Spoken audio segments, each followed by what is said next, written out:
आज भाग 2 रेपंजेल की कहानी। रेपंजेल और राजकुमार एक दूसरे से प्रेम करने लगे थे। दोनों ने मिलते ही एक दूसरे को पसंद कर लिया था और वह एक दूसरे के लिए के अंतरंग सहचर बन गए। अतः राजकुमार ने रेपंजेल के सामने विवाह का प्रस्ताव रखा। रेपंजेल इस पर सहमत हुई और दोनों का मिलना जुलना धीमे धीमे बढ़ने लगा।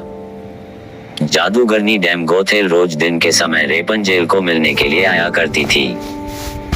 राजकुमार और रेपंजेल ने मिलकर एक योजना बनाई कि राजकुमार द्वारा दिए गए रेशम से रेपंजेल एक सीढ़ी बनाएगी जिससे कि वह दोनों उस जगह से भाग सकें। रेपंजेल की मूर्खता के कारण जादूगरनी डैम गोथेल को राजकुमार के रेपंजेल के पास आने और उसके गर्भवती हो जाने का पता चल गया।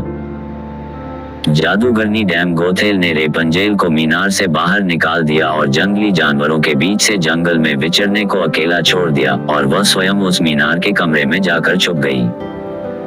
राजकुमार के चढ़ने के लिए उसने रेपंजेल के बालों को काटकर उन्हें मीनार से बाहर लटका दिया ताकि राजकुमार ऊपर चढ़ सके और उसे कोई शंका ना हो।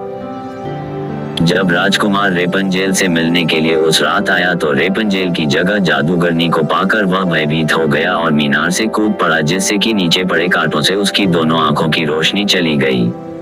जब राजकुमार नीचे गिरने लगा उसके हाथ में रेपंजेल के कटे हुए बाल आ गए और रेपंजेल की लंबी बालों की लट राजकुमार के साथ ही नीचे गिर गई।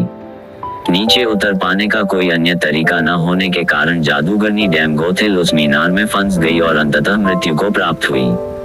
अपनी आंखों और अपनी प्रेमिका को खो देने के बाद राजकुमार निराश होकर अंधा होकर जगह जगह भटकने लगा। कई महीनों तक इस प्रकार भटकने के पश्चात वह उस क्षेत्र में जा पहुंचा जहां पर रेपंजेल बस चुकी थी। उधर रेपंजेल ने जुड़वा बच्चों को जन्म दिया जिनमें एक बेटी और एक बेटा हुआ।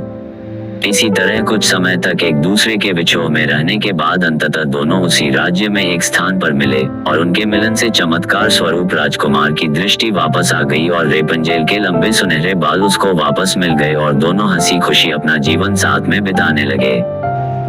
आप लोगों को कहानी कैसी लगी कमेंट में जरूर बताना। धन्यवाद।